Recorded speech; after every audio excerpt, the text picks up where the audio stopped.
Now, I didn't get a chance to talk to anybody about what brought you in here today, so why don't you tell me about it? Well, my parole officer sent me in. Oh, okay. Yes. And what were you sent in here for? Oh, just a violation of parole. It's stupid. Oh, no. Well, what happened? Well, I tested positive for methamphetamines. Okay, so, wait, give me a second. I know I'm going to answer this in a way that'll be, so you tested positive for methamphetamines, and this is an obvious violation of your parole. Was this, what are your choices now that this has happened? Well, I either go back or I do this thing. To do this program? Okay, that sounds good. Have you done any other programs with? Oh yeah, I've been in and out of the system. This is nothing new to me. Oh, okay. Throw me a bone. I know. Sorry. It gets better. Does it get better? Oh, yes. Okay, good. Okay, so you've been in and out of the system and for methamphetamine, so obviously your parole officer and the system want you to stop using methamphetamines, and yet on the other hand you find that you're still drawn to that and do want to use meth. I mean, it's not like I use it all the time. It's only a little bit. I'm not hurting anyone. Okay, so you're really not, it's not a big deal to you.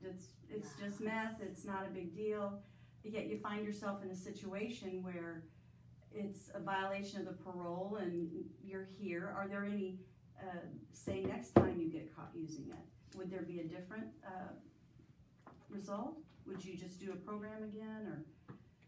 Well, I'd probably go back to jail. Okay. So, I mean, I guess the results aren't any different when I use. Okay. And so have you been in jail before? Yes. Okay. And then now, so that's why you're out, of course, you're on parole, yeah. All right, so have you been using meth for a long time? Did you start when you were young? Is this with was this in your home, or was this with your peer group? What started you? I guess my first use was when I was about 13.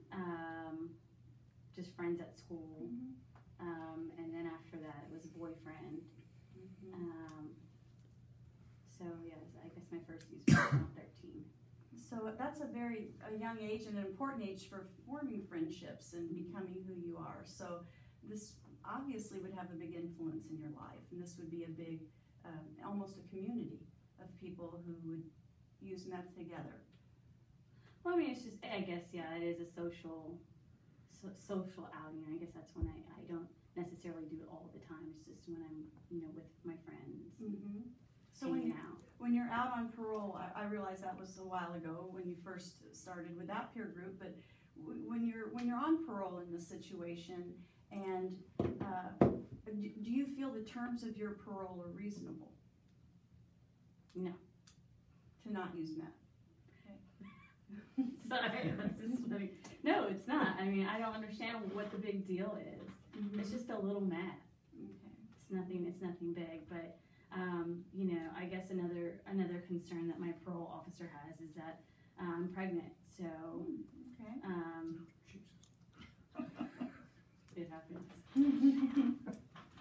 So, I mean, I understand why they're concerned, but it's not their body, it's not their child, so they need to mind their business. So you feel that perhaps other people are trying to tell you what to do in a situation where maybe they don't have a right to do that? Exactly. Okay. And yet we find ourselves in this situation where being on parole, you're back in here, and having a child coming, and still wanting to use meth, not just as a pregnant future mom, but as a mom, there may be consequences for that. That's probably not very motivational interviewing of me. All right, well,